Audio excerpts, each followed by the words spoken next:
Bismillahirrahmanirrahim. Assalamualaikum warahmatullahi wabarakatuh.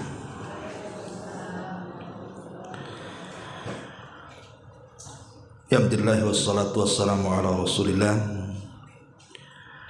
wa ala alihi wa sahbihi wa mawalah wa la hawla wa la quwwata illa billahi wa ba'du. Alhamdulillah, segala puja dan puji hanya milik Allah subhanahu wa ta'ala.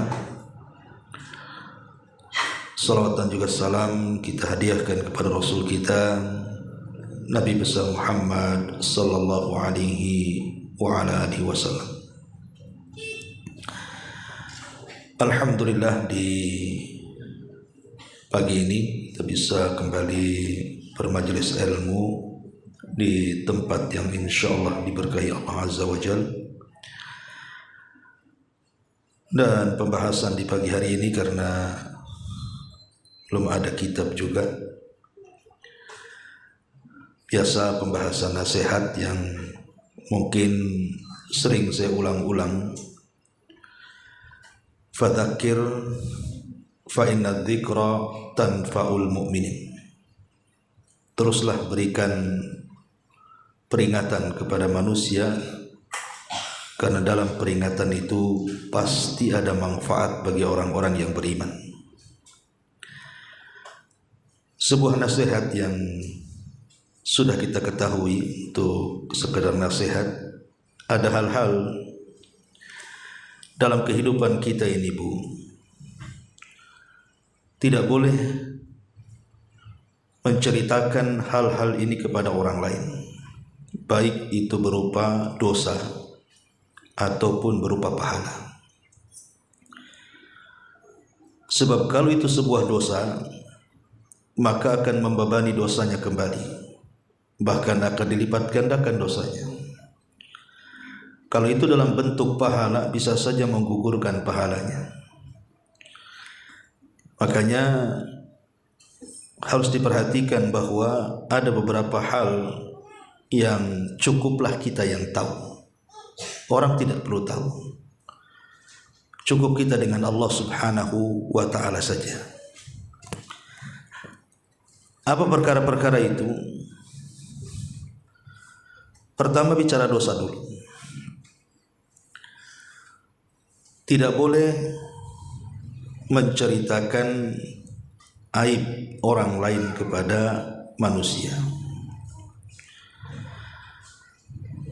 Dalam sebuah hadis Nabi sallallahu alaihi wasallam bersabda, "Man satara musliman satarahu Allahu fid dunya wal akhirah." Kata Nabi sallallahu alaihi wasallam dalam sebuah hadis yang dikeluarkan Imam Muslim dan yang lainnya, barang siapa yang menutup aib saudaranya, maka Allah subhanahu wa ta'ala akan tutup aibnya pada hari kiamat. Barang siapa yang menutup aib saudaranya, maka Allah akan tutup aibnya pada hari kiamat. Dahulu di zaman Nabi sallallahu alaihi wasallam ada seorang sahabat namanya Maiz. Maiz ini seorang budak dari seorang tua namanya Hazzal.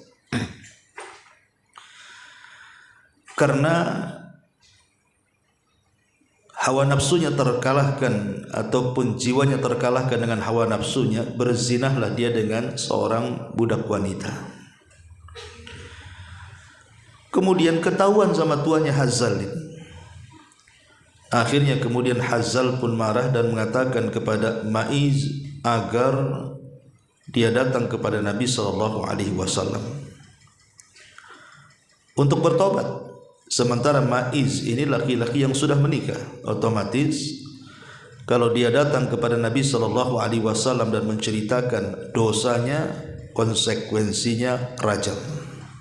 Karena orang yang berzina dan dia sudah menikah dirajam sampai mati dalam Islam. Berangkatlah Ma'iz ini menemui Nabi. Kemudian mengatakan, ya Rasulullah, inni fa'altu haddan fatahhirni. Rasul, aku sudah melakukan hal-hal yang menyebabkan aku harus terkena hukum had, berzina, maka bersihkanlah dosa-dosaku.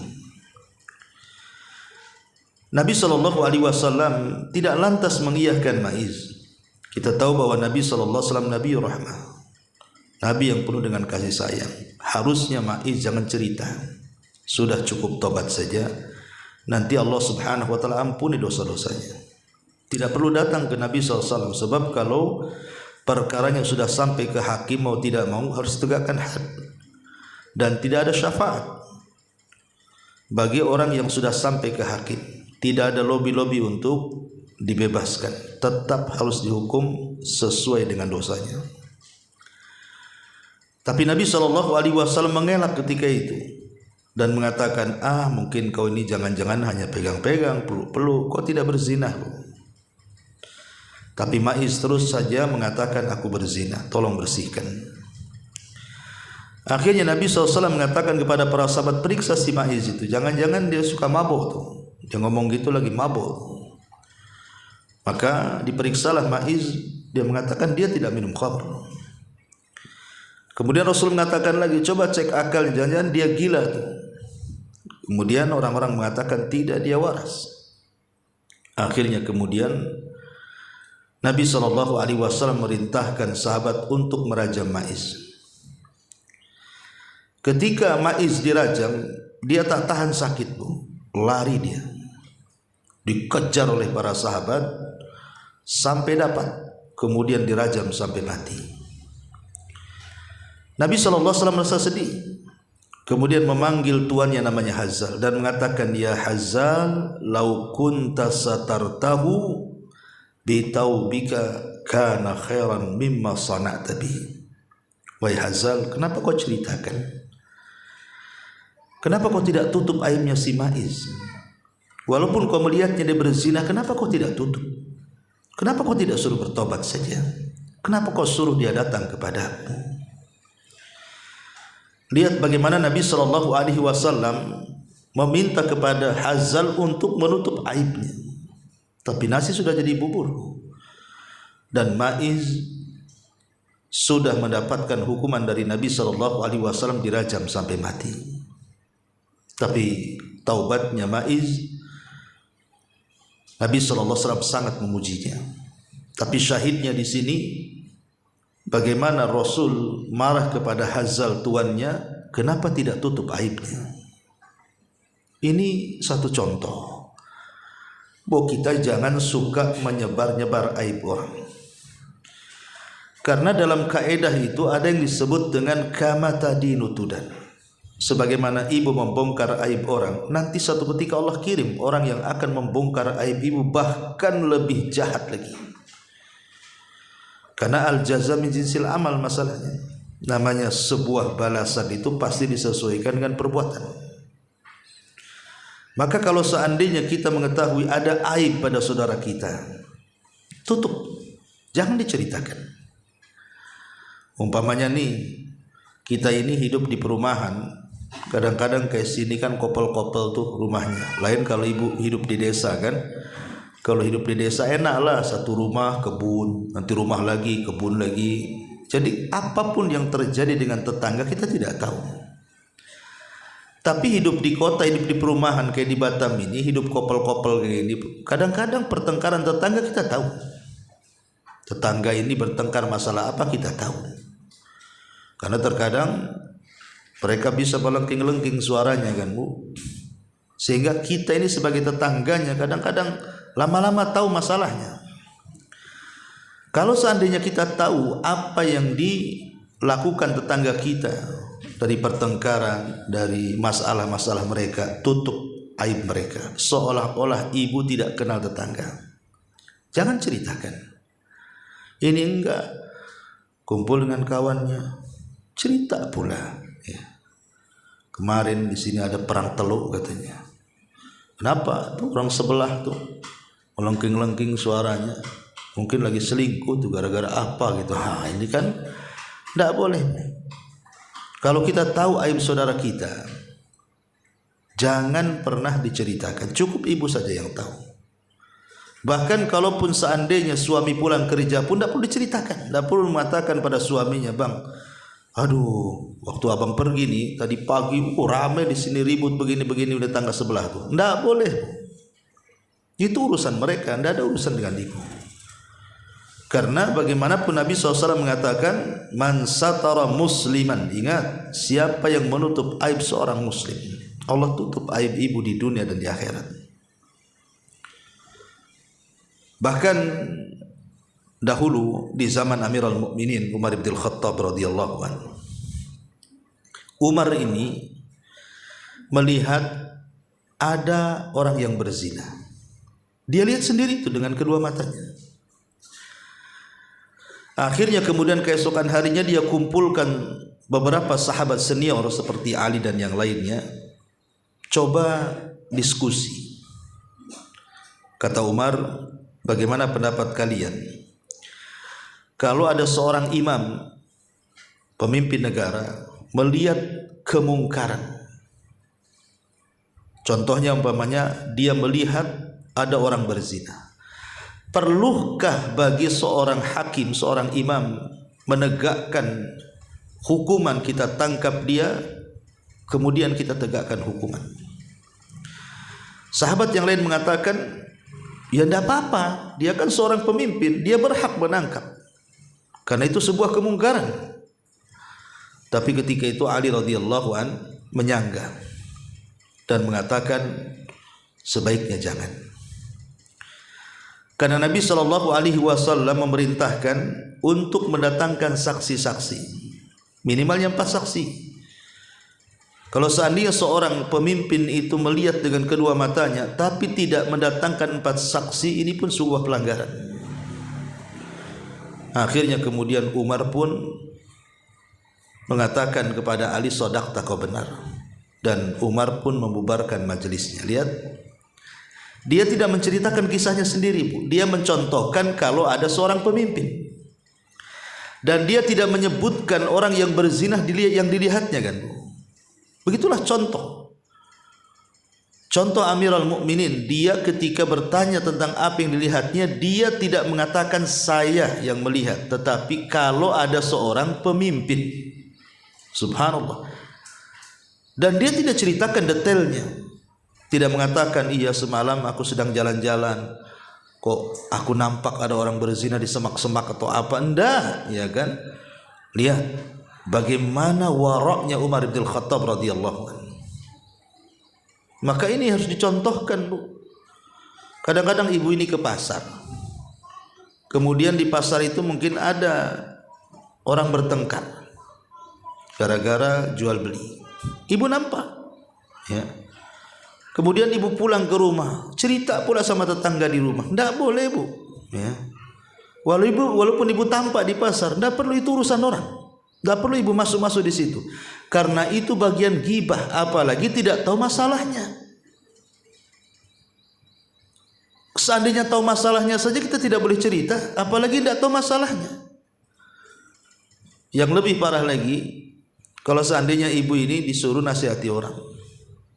Umpamanya ada kawan ibu bermasalah dengan si B, kawan ibu si A. Kata si A ini ke ibu, bisa nggak datang ke kawan saya si B itu? Kenapa? Begini begono katanya. Bisa nggak nasihati dia? Ibu langsung datang ke orang itu dan mengatakan, kamu ada apa dengan kawan saya si A tuh? Lah, ibu ini baru dapat cerita, tidak tahu masalahnya. Mengingkari kemungkaran itu harus dilihat, bukan apa yang didengar. Ibu kan baru dengar sebelah pihak. Tapi ibu tidak adil, langsung kemudian datang kepada orang yang namanya si B itu karena kompornya si A, kan? Tidak boleh, Bu. Rasul mengatakan, man ra'a minkum mungkaran. Siapa yang melihat? Ibu tidak melihat, kan? Ibu hanya mendengar diceritakan orang. Makanya kenapa dalam Al-Quran itu Allah mengatakan, idza ja'akum fasikum binaba'in fatabayyanu. Kalau datang seorang fasik memberi kabar berita, jangan langsung dipercaya. Walaupun itu teman ibu sendiri gitu. Cek dulu, cross check dulu, tabayun dulu. Tasabut dulu. Jangan-jangan yang diceritakan berbeda dengan yang di lapangan. Itu penting ya, supaya kita jangan sampai membongkar aib. Ma'asyiral muslimat yang dimuliakan Allah Subhanahu wa taala, bahkan Isa bin Maryam, Nabi Isa bin Maryam, satu malam dia melihat ada orang mencuri, dikejar sama dia, ketangkap ya. Kemudian kata Isa, kamu mencuri ya? Dia mengatakan, demi Allah tidak. Bersumpah pula dia. Jelas-jelas Nabi Isa melihat dia mencuri, dia mengatakan, wallahi demi Allah aku tidak mencuri, katanya. Apa kata Isa? Oh, akhtatu wa kadzaba aini. Oh iya, aku salah, mataku yang berdusta, katanya. Kenapa? Karena tidak ada saksi di situ. Tetap dia kemudian menutup aib saudaranya kan. Makanya dari sini penting seseorang itu jangan suka menceritakan aib orang. Enggak boleh. Apalagi aib ini bercerita tentang orang-orang terdekat kita. Tetangga itu kan orang dekat kita, enggak boleh. Karena tetangga ini bagaimanapun dia tidak ada hubungan dengan kita, tapi Jibril selalu datang kepada Nabi SAW terus mewasiati, disuruh berbuat baik kepada tetangga. Hampir-hampir kata Rasul seolah-olah tetangga itu jadi ahli waris, saking dekatnya. Karena apapun yang terjadi dengan kita, terkadang keluarga yang jauh tidak tahu, tetangga pula yang tahu duluan. Makanya hati-hati, jangan pernah menceritakan aib orang. Walaupun ibu tahu orang itu punya aib, tutup aib itu serapat mungkin. Ini yang pertama. Yang kedua, tidak boleh juga menceritakan aib sendiri. Kalau tadi kan aib orang, Bu. Nah, sekarang aib sendiri. Karena Nabi SAW dalam sebuah hadis dari Abi Hurairah radhiyallahu anhu, kata Nabi SAW, kullu ummati mu'afan illal mujahirin. Setiap umatku akan dimaafkan kecuali orang yang disebut dengan al-mujahirin. Sahabat bertanya, belum paham, siapa mujahirin itu wahai Rasul? Maka Nabi SAW mengatakan, wa inna minal mujahirati an ya'mala ar-rajulu bil-laili amalan thumma yusbih wa qad satarahu Allah fayaqul ya fulan amiltul barihata kadza wa kadza wa qad bata yasturuhu rabbuhu wa yusbih yakshifu sitrallahi alaihi. Mujahirin kata Nabi SAW adalah seseorang yang melakukan dosa di malam hari, kemudian dia masih hidup sampai pagi. Allah sudah tutup aibnya, orang tidak tahu kalau semalam dia itu melakukan dosa. Allah tutup aibnya sehingga orang tidak tahu, orang terdekat pun tidak tahu. Tiba-tiba kemudian dia panggil orang dan mengatakan, wahai fulan, semalam aku berbuat ini dan itu. Semalam aku telah berbuat dosa ini dan itu. Padahal Allah sudah menutup aibnya itu. Tetapi dia bongkar pula penutup Allah Subhanahu wa ta'ala terhadap aib-aibnya. Lihat, tidak boleh menceritakan aib diri sendiri. Karena begini, ibu ya, menceritakan aib diri sendiri itu, dia tidak bersyukur. Orang ini tidak bersyukur. Ibu tidak bersyukur kalau menceritakan aib sendiri. Kenapa tidak dikatakan bersyukur? Iyalah, Allah sudah tutup loh aib kita. Ini kan nikmat. Nikmat yang sangat besar ketika Allah menutup aib-aib kita. Sebab satu aib kita saja kalau Allah mau, Allah bongkar kepada manusia, itu sudah cukup menjadikan kita terhina di mata manusia. Baru satu aib nih. Oh, seandainya umpamanya ibu sudah hijrah, sudah pakai pakaian syar'i, Kemudian ibu pindah ke perumahan yang lebih baik lingkungannya. Tidak tahu kalau ibu itu mantan apa. Ya. Contohnya umpamanya naudzubillah, mungkin dia seorang wanita pelacur dulunya. Wanita gelap-gelap, wanita remang-remang, wanita nggak jelas. Ya. Taubat dia, hijrah dia. Tidak tahu kalau dia itu mantan wanita yang tidak baik, karena sudah ditutup aibnya kan, apalagi ibu sudah memakai pakaian syar'i. Dan ibu menjauhi kawan-kawan ibu. Ibu pun pakai cadar, nggak ada orang kenal ibu. Orang taunya di perumahan itu ibu orang baik, tengok tampilannya syar'i semuanya. Coba seandainya tiba-tiba kemudian ada pula di perumahan itu yang kenal ibu. Itu kawan-kawan saya dulu tuh katanya waktu masih magang-magang tuh. Magang di mana? Magang di jalan-jalan lah. Itu umpamanya kan. Akhirnya tetangga semua tahu, apa nggak malu bu? Itu baru satu tuh. Bagaimana kalau seandainya aibnya terbongkar semuanya? Nggak ada orang yang akan hidup bu menahan malu tuh. Lah Allah sudah menutup aib kita. Jangan dibongkar lagi. Cukup kita dengan Allah Subhanahu wa taala yang tahu. Kalaupun harus menceritakan dosa, ceritakan dosa itu kepada Allah, bukan kepada manusia. Itu yang disebut dengan i'tiraf bi dzambi namanya, pengakuan dosa, dan itu syarat daripada tobat. Kita mengaku di hadapan Allah sebagaimana Adam ketika berbuat dosa, dia mengakui dosanya di hadapan Allah. Dia mengatakan Rabbana dzalamna anfusana. Ya Allah, aku ini banyak melakukan kezaliman. Adam mengakui dosanya, itu namanya menceritakan dosa kepada Allah. Kemudian Adam mengatakan, fa illam taghfir lana, kalau engkau tidak mengampuni dosa kami, lanakunanna minal khasirin, tentu kami akan menjadi orang rugi. Jadi kalaupun harus menceritakan dosa, ceritakan kepada Allah sebagai bentuk pengakuan dosa. Jangan menceritakan kepada manusia, karena manusia yang kita ceritakan itu bukan Tuhan yang mengampuni dosa kita. Nggak boleh.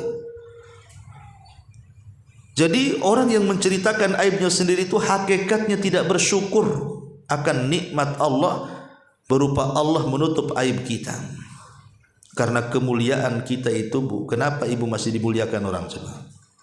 Tetangga masih menghargai ibu, teman-teman ngaji masih menghargai ibu. Karena ibu itu tidak dibongkar aibnya saja. Coba kalau ibu dibongkar aibnya, mungkin tetangga aja akan pergi dari sini. Tahu kawan-kawan pun mungkin tidak mau juga dekat-dekat dengan kita. Makanya nikmat Allah Subhanahu wa taala syukuri, jangan dikufuri dengan cara menceritakan aibnya kepada orang. Ibu mungkin dulunya bekas anak nakal gitu ya, betato di sana sini. Kemudian Allah takdirkan ibu hijrah.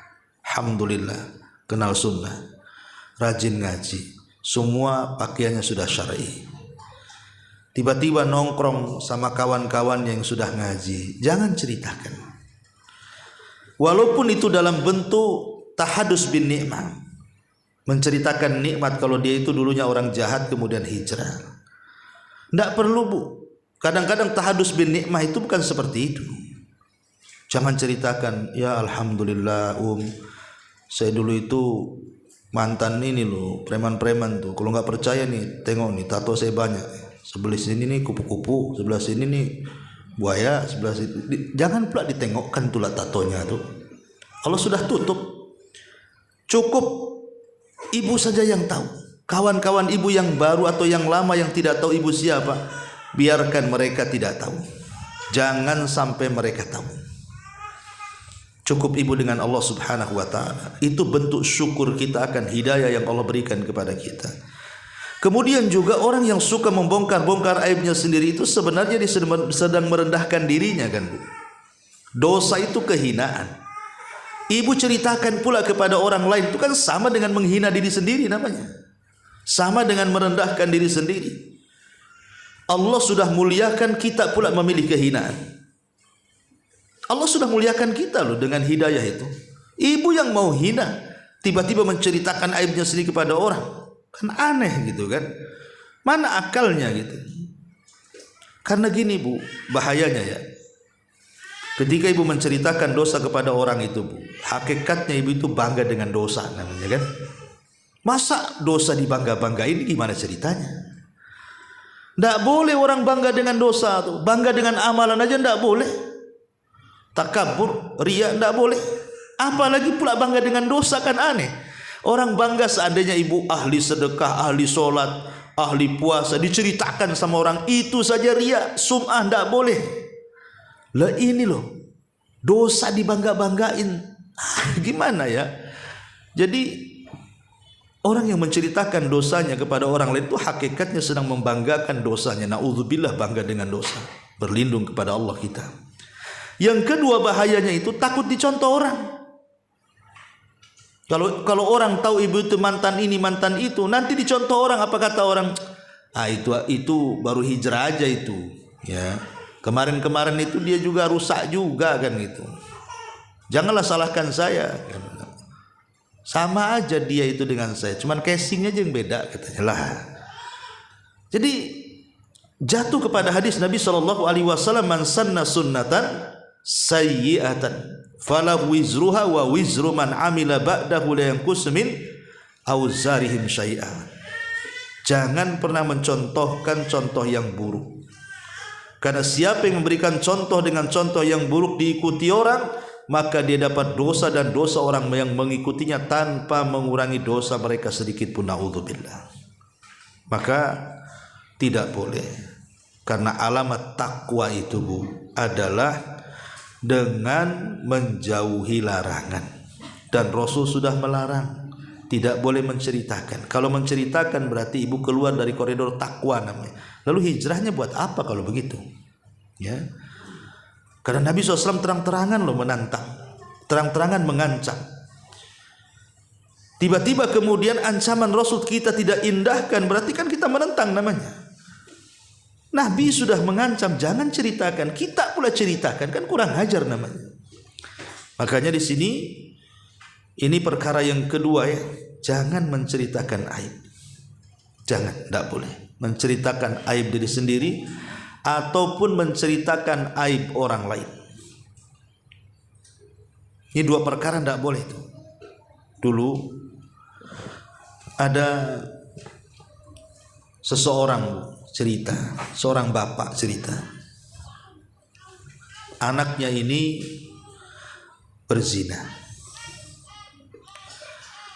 Kemudian anaknya ini dilamar orang.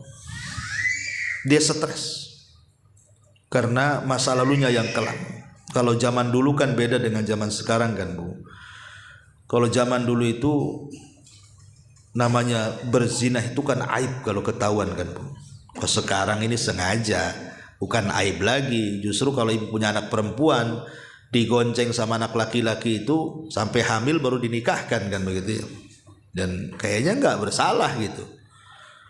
Bahkan saya pernah dulu itu main-main ke Banyuwangi ya. Desa apa saya lupa tuh. Tapi zaman bahula lah. Itu kalau anak gadisnya nggak diapeli orang, itu murung orang tuanya Bu. Apa nggak laku anak saya ini katanya. Dan kalau diapeli orang itu, wah seneng tuh. Justru orang tuanya main ke tetangga, biarkan dia sama pacarnya di rumahnya itu. Nah, ada orang yang seperti itu coba Bu. Jadi kembali ke cerita. Jadi dulu ada seorang bapak melihat anaknya putus asa karena dipinang orang, yang meminangnya ini orang lain, orang baik-baik, orang soleh gitu ya. Tapi anaknya pernah berzina. Dia takut kalau ketahuan. Akhirnya dia putus asa, hampir bunuh diri. Bahkan sudah hampir bunuh diri dengan memotong urat nadinya. Ditolong sama ayahnya. Akhirnya tidak jadi mati.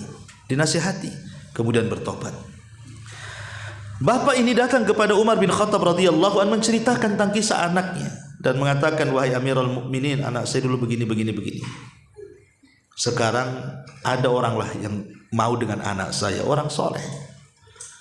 Apakah saya perlu ceritakan kepada calon suaminya bahwa anak saya ini begini dan begitu? Apa kata Umar? Jangan. Nikahkan anakmu dengan laki-laki baik itu. Dan jangan ceritakan masa lalunya. anggaplah anakmu itu anak baik-baik, karena dia sudah bertobat masalahnya. Ya. Karena terkadang kalau ibu menceritakan aib ibu kepada suami, terkadang suami yang ibu anggap soleh itu bisa berubah loh 180 derajat. Seperti ada kisah kan. Jadi dulu wanita tidak baik-baik saja. Tiba-tiba kemudian menikah, dapat pula lah suami yang soleh. Akhirnya menjadi beban hidupnya. Kemudian dia berpikir, apa perlulah saya ceritakan masa lalu, kasihan suamiku tidak tahu siapa saya. Akhirnya dia berpikir, entah setan apa yang masuk, ini harus saya ceritakan. Insya Allah suami saya soleh, bisa menerima saya apa adanya. Satu hari dia bercerita dengan suaminya, kisah dia masa lalunya. Suaminya dengar saja. Habis cerita, apa kata suaminya? Saya ceraikan kamu, kata. Aku kira kau orang baik-baik, kata. Subhanallah, bayangkan. Terkadang Bu, menceritakan aib itu walaupun kepada orang terdekat yang kita anggap baik, suamilah begitu kan. Belum tentu suami mau. Karena suami menikahi wanita ini kan karena wanita ini wanita baik-baik kan gitu. Setelah bercerita gak percaya akhirnya suaminya, diceraikan. Maka penting masalah-masalah ini nasihatnya. Jangan menceritakan aib orang lain dan jangan pula menceritakan aib diri sendiri. Ini yang kedua. Ya, karena yang namanya menceritakan aib orang itu, menceritakan aib orang ataupun menceritakan aib diri sendiri itu, ini sebuah pengkhianatan terhadap amanah. Ibu sedang mengkhianati amanah. Amanah dengar, amanah lihat. Kalau memang berkaitan dengan aib orang lain kan kita melihat orang itu melakukan perbuatan jahat. Berarti mata kita ini disuruh untuk amanah. Jangan ceritakan. Kecuali kalau memang ada maslahatnya, itu lain ceritanya. Itu bab lain, ya. Ataupun telinga kita mendengar tetangga begini-begini, telinga ini amanah. Jangan pernah kemudian asal masuk kemudian diceritakan lewat lisan, berarti kita ini mengkhianati amanah. Tidak boleh. Kemudian yang kedua, menunjukkan kehinaan tabiat, jeleknya kita. Setiap yang dilihat harus diceritakan, setiap yang didengar harus diucapkan. Tidak boleh. Kafa bil mar'i ithman an yuhadditsa bi kulli ma sami, kata Rasul. Cukuplah orang itu dikatakan berbuat dosa ketika menceritakan semua yang didengar dia. Mau benar mau salah ceritakan. Enggak boleh. Ini menunjukkan buruknya tabiat ibu tuh. Ya. Kemudian juga ini bisa mengundang kemurkaan Allah Azza wa Jalla. Dan ini juga sebuah muru'ah yang jelek. Berarti memang karakter ibu itu jelek. Karakter ibu itu suka menyebar-nyebar keburukan. Dan ini bisa mengakibatkan keretakan, perpecahan. Kalau orang yang ibu ceritakan tahu, apa enggak marah, Bu? Aibnya disebar-sebar sama ibu itu. Bisa marah, akhirnya berselisih, bertengkar. Dalam bahasa Arab itu namanya syikok kan gitu ya. Nah, ini kan bahaya. Dan termasuk ibu ini termasuk orang yang dikatakan fudulul kalam namanya, Bu. Tukang ngoceh bahasanya ya. Fudulul kalam itu banyak ngomong. Mulut ember, mulut jolang gitu ya. Nah, itulah banyak ngomong kan. Ya. Kemudian juga ibu sudah melakukan dosa jariyah namanya. Gimana tidak dosa jariyah? Ibu menceritakan kan dosa jariyah namanya. Dosa yang terus mengalir, nanti dari yang diceritakan, orang ini cerita kepada orang, yang orang lain cerita lagi kepada orang. Akhirnya satu kampung tahu siapa sumbernya, ibu sumbernya. Oh memang ini ya ratu fitnah jadinya kan. Nah, kemudian juga ini menyenangkan orang-orang yang hasad. Umpamanya ada orang yang tidak suka dengan tetangga ibu. Ibu ceritakan keburukan tetangga, kan musuhnya senang tuh. Bisa saja musuhnya menguatkan, iya ya betul memang itu begitu tuh. Saya suka tuh Umu Anu tuh, bela saya tuh. Memang orangnya kayak gitu, kan? Menyenangkan musuh-musuhnya. Jadi intinya bahwa stop, ya, jangan suka menceritakan aib orang lain dan jangan pula menceritakan aib diri sendiri. Ini yang kedua. Yang ketiga, dan ini yang parah, menceritakan aib pasangan ibu. Kalau tadi menceritakan aib orang lain, menceritakan, yang kedua menceritakan aib diri sendiri, sekarang aib ibu berdua dengan suami atau suami dengan istri diceritakan pula. Oh, ini seburuk-buruknya orang. Karena Nabi SAW yang mengatakan, ya, dalam sebuah hadis Nabi SAW mengatakan, inna min asyarrin nas indallah manzilatan yaumal qiyamah ar-rajul yufdi ila imra'atihi wa tufdi ilaihi thumma yanshuru syirraha. Apa kata Rasul? Seburuk-buruk manusia, lihat, yang mengatakan seburuk-buruk manusia itu Nabi. Seburuk-buruk manusia, bayangkan. Kalau Nabi sudah mengatakan buruk, siapa yang akan mengatakan baik? Siapa yang lebih indah perkataannya? Nabi mengatakan buruk, kemudian orang mengatakan baik, tetap dia buruk. Kalau Allah dan Rasulnya sudah mengatakan buruk, tidak ada yang bisa mengatakan si fulan baik. Kata Rasul, seburuk-buruk manusia kelak pada hari kiamat tempat duduknya adalah seorang laki-laki menceritakan aib bersama istrinya dan seorang istri menceritakan aib bersama suaminya, kemudian disebar luaskan. Na'udzubillah. Tidak boleh. Maksudnya dalam hadis ini urusan seputar ranjang, seputar hubungan intim, tidak boleh ibu ceritakan. Karena Nabi SAW mengistilahkan, kalau seandainya seorang suami menceritakan aib dia bersama, rahasia dia bersama istrinya atau sebaliknya, maka kata Nabi, tak ubahnya zanin wa zaniyah, dua-duanya pezina. Enggak boleh, ya. Karena ini rahasia kan, masa rahasia ranjang itu loh, enggak boleh ada yang tahu. Enggak boleh. Kecuali memang untuk konsultasi, ibu datang ke dokter, mungkin suaminya ada masalah dalam urusan seksnya, ya terpaksalah diceritakan sama Pak Dokter. Kalau tidak diceritakan mana tahu dokter. Ibu datang kemudian dengan suami ke dokter, diam aja. Kata Pak Dokter, sakit apa? Ibu diam saja, nggak mau cerita. Dok, nggak boleh. Bingunglah dokternya. Ya, nah, itu kalau untuk konsultasi ya nggak apa-apa. Tapi konsultasi sama tetangga pula. Suamimu pakai obat apa katanya? Ya. Oh, pakai ini, bisa nggak pesan? Lah, kok nggak usah? Ya. Tidak perlu, karena ada orang-orang yang tidak layak kemudian diceritakan. Nanti kalau diceritakan lagi tetangga sebelah, nanti tetangga sebelahnya lagi, kan masalah, Bu.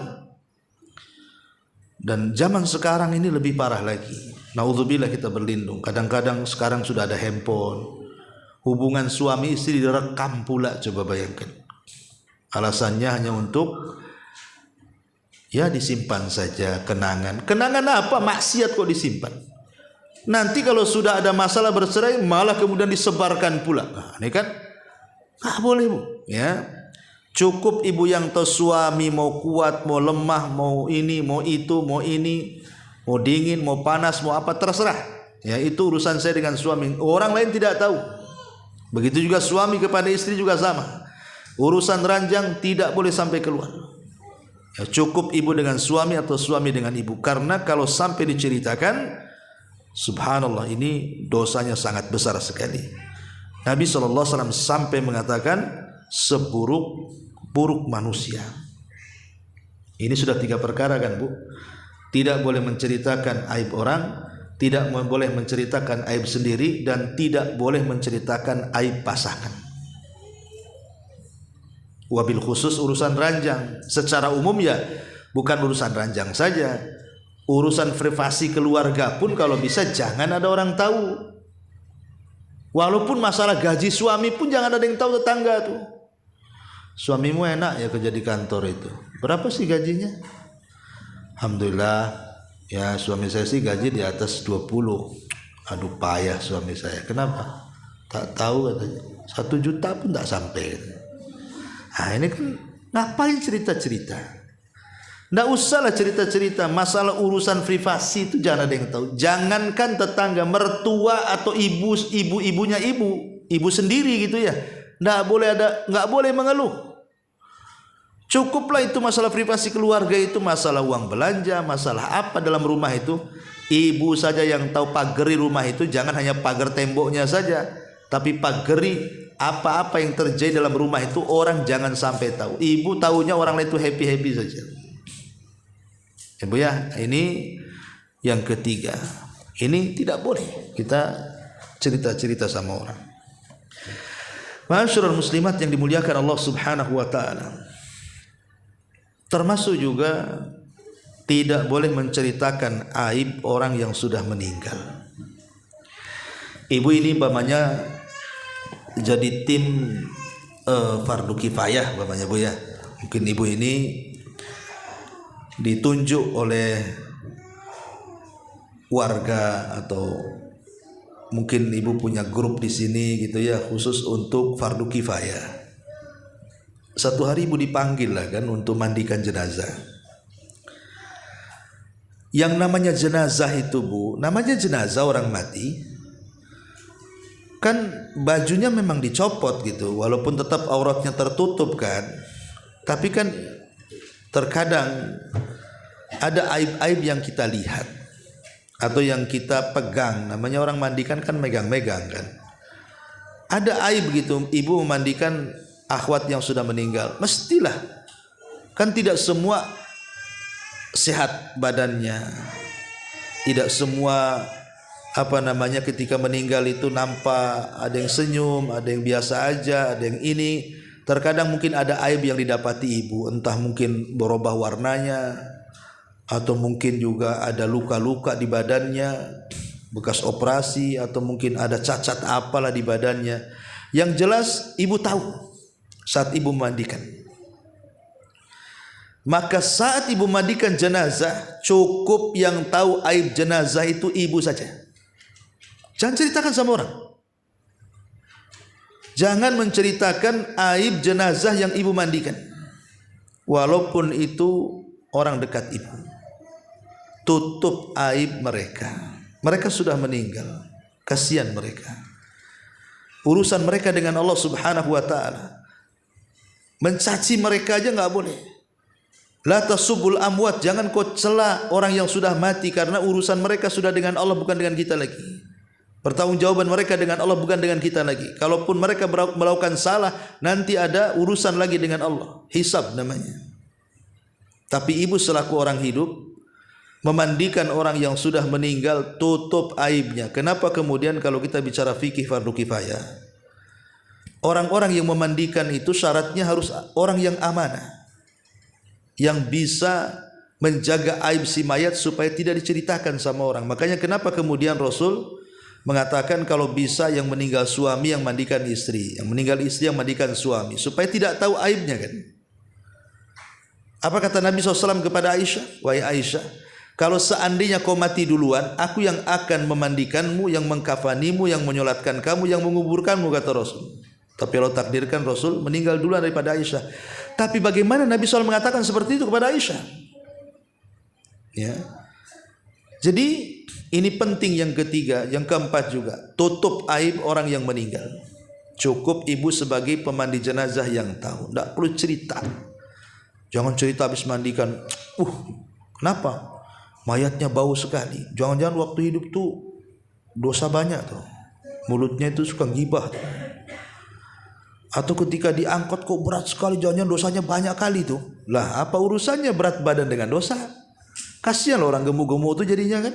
Dikiranya banyak dosanya, padahal yang kurus lebih banyak pula dosanya tuh. Kan masalah Bu jadinya kan. Jadi sama orang mati suudon jadinya. Maka ini juga harus dipahami. Tidak boleh menyebar rahasia antara aib orang si mati yang ibu mandikan. Taib. Ini yang keempat.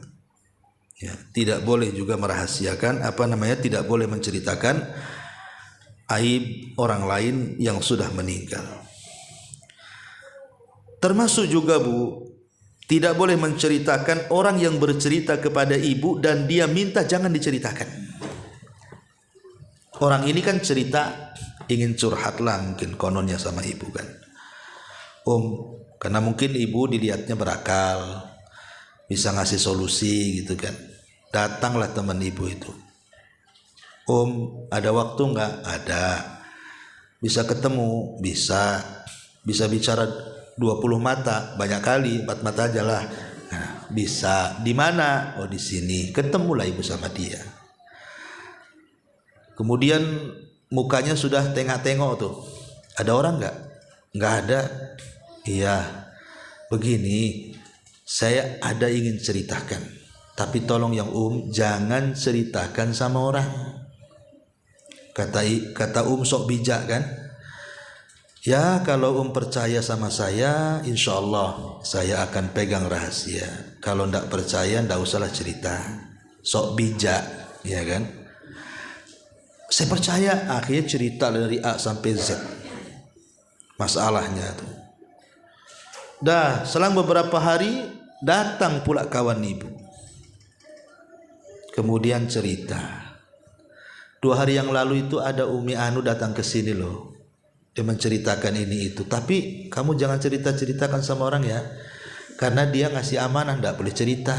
Oh iya. Akhirnya kawan ibu ini pulang ketemu tetangganya. Tadi si tuh saya bertandang ke rumahnya, dia cerita. Tapi kamu jangan cerita juga ya. Ini bahaya Bu kalimat ini Bu. Itu bisa tasalsul tuh. Akhirnya satu RT tahu kan Bu. Satu RW tahu, satu kelurahan tahu. Lah siapa yang memulai itu? Yang memulai ibu. Siapa yang malu?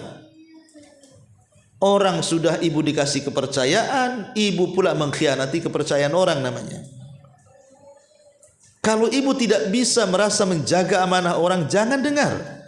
Maaf saya bukan orang yang pandai memegang amanah, sebaiknya jangan ceritakan sama saya lah. Kan harusnya ibu gitu kan. Ngomong kalau ibu tidak bisa menjaga amanah orang, jangan mau. Karena bahaya. Itu jadi dosa jariah kita jadinya kan. Kita sudah mati, dosanya terus ngalir sama kita ini. Karena cerita itu terus mengalir kemana-mana. Yang lebih parah pula akhirnya ditulis status pula kan. Nah ini hal-hal yang seperti ini nggak boleh juga diceritakan. Kan ini amanah. Kalau orang menceritakan aibnya kepada kita dan dia minta curhat, solusi curhatannya, kalau ibu tidak sanggup dan tidak berkompeten di situ, tidak perlu ibu dengar. Maaf saya tidak pandai. Nanti kalau saya dengar, nanti saya ceritakan sama orang. Nggak usahlah ceritakan sama ustadz atau sama siapalah gitu. Ibu warok lah di situ. Tidak semua, karena ada seorang ibu itu yang bangga karena merasa jadi rujukan gitu ya. Karena semua orang kalau ada apa-apa datang ke dia curhat. Dia tidak sadar ketika ada orang curhat, dia pula kemudian curhat kepada orang lain karena curhatan orang. Lah yang seperti ini juga tidak boleh disebar-sebarkan. Ya, ibu harus tahu amanah. Ya. Termasuk juga ma'asyiral muslimat yang dimuliakan Allah Subhanahu wa taala, yang tidak boleh diceritakan diri kita ini kepada orang. Kalau ibu bermimpi. Mimpi ini kan ada 2 macam, Bu. Ada 3 macam. Pertama, mimpi baik, dan yang kedua mimpi buruk. Kalau mimpi baik nggak apa-apa ceritakan, tetapi diceritakan kepada orang baik juga, jangan kepada orang yang hasad. Kalau ibu menceritakan mimpi baik kepada orang hasad, tetap takwilnya jelek. Namanya orang tidak suka. Ibu memimpi baik diceritakan pun tetap ditakwilkan jelek. Makanya selain mimpinya baik diceritakan kepada orang yang baik, kepada yang suka dengan ibu. Kalau kawan yang suka dengan ibu ceritakan mimpi baik, pasti takwilnya baik. Oh, alhamdulillah, mimpi baik, mudah-mudahan jadi kenyataan ya, kan itu. Tapi kalau ibu ceritakan kepada temannya yang nampak baik padahal tidak baik sebenarnya, macam-macam tuh. Itu kan mimpi aja. Jangan-jangan nih ibu akan kena musibah. Gimana nggak akan musibah, mimpinya aja dompet 1 karung kan itu. Jadi ini mimpi yang pertama, namanya mimpi baik. Mimpi baik dari Allah, boleh diceritakan, boleh juga tidak. Yang kedua, mimpi buruk. Ini yang tidak boleh diceritakan. Nanti saya ceritakan. Kemudian yang ketiga namanya adghasu ahlam namanya. Ya semacam apa ya? Perang pikiran. Perang pikiran itu ibu lagi stres sampai ke bawah mimpi. Itu ya. Stres ibu dengan utang. Akhirnya sampai ke bawah mimpi utangnya, Bu. Didatangi sama debt collector dalam mimpinya tuh. Pas terperanjat, alhamdulillah mimpi. Kok bisa ya debt collector itu masuk ke mimpi-mimpi saya, ganggu kali orang tuh. Ada orang mimpi itu saking banyak kepikirannya, Bu. Stres akhirnya, saking ataupun karena sedih bersangatan kepada orang yang dicintainya karena meninggal dunia, ketemu pula dalam mimpi itu anaknya yang sudah meninggal, dengan suami yang sudah meninggal, dengan orang tua yang sudah meninggal. Itu namanya mimpi karena banyak pikiran, Bu. Seperti ada cerita kawan itu, dia ketabrak, patah kakinya, Bu. Sedih dia, stres. Ya dia mikir, gimana ini kaki saya ini kalau tidak sembuh, tidak bisa jalan, gimana anak istri saya makan itu. Akhirnya sampai ke mimpi, Bu. Ke mimpi-mimpi itu. Ini namanya ghazwatul fikri, Bu. Ini enggak akan terjadi. Lah mimpi buruk juga sebenarnya tidak akan terjadi, enggak perlu diceritakan. Ngapa diceritakan? Enggak terjadi kok. Makanya kenapa kemudian para ulama mengatakan kalau sebelum tidur ibu berwudu, kemudian ibu membaca doa dan perlindungan dari Allah sebelum wudu, sebelum tidur, seperti baca muawwidhataini, ayat kursi, akhir surah Al-Baqarah atau doa-doa tidur lainnya. Pokoknya usahakanlah sebelum tidur itu ibu sudah banyak melakukan zikir dan doa. Kemudian tidur, Allah takdirkan ibu mimpi buruk. Ketika mimpi terperanjatlah ibu. Langsung ibu ta'awud, a'udzubillahi minasyaitonirrajim, meludah ke arah kiri 3 kali, ganti posisi. Kemudian ibu tidur lagi. Kok masih juga bersambung mimpinya. Ibu bangun wudu, ambil sholat 2 rakaat tahajud. Kalau ibu sudah berusaha melakukan langkah-langkah seperti ini, maka mimpi seburuk apapun mustahil terjadi. Gak akan terjadi, gak usah dipikirin. Karena banyak orang stres gara-gara mimpi. Makanya sekali lagi, kalau ibu mimpi buruk jangan cerita sama orang. Cukup ibu yang tahu. Sama suami Ustaz, enggak usah sama suami juga. Cukup ibu yang tahu. Enggak usah dipikirin juga kan gitu. Namanya mimpi, itu bunga-bunga tidur saja, enggak usah dipikirin. Kecuali ibu mimpi baik. Mimpi baik ya enggak apa-apa lah. Ya. Jadi ini pun tidak boleh diceritakan kepada orang lain soal urusan mimpi itu. Taibashurul muslimat yang dimuliakan Allah Subhanahu wa taala, lalu apalagi yang tidak boleh diceritakan? Kalau ini kan dosa-dosa nih. Sekarang kita masuk kepada pahala. Pertama, Bu, jangan menceritakan soal sedekah. Sedekah itu sembunyikan. Karena Rasul mengatakan shadaqatus sir tudfi'u ghadabar. Sedekah yang diam-diam itu bisa memadamkan murkanya Allah. Karena manfaatnya banyak, Bu. Kalau ibu sedekah, yang tahu cukup ibu dengan Allah saja. Pertama, Bu, ibu terbebas dari riya dan bisa terbebas dari sum'ah.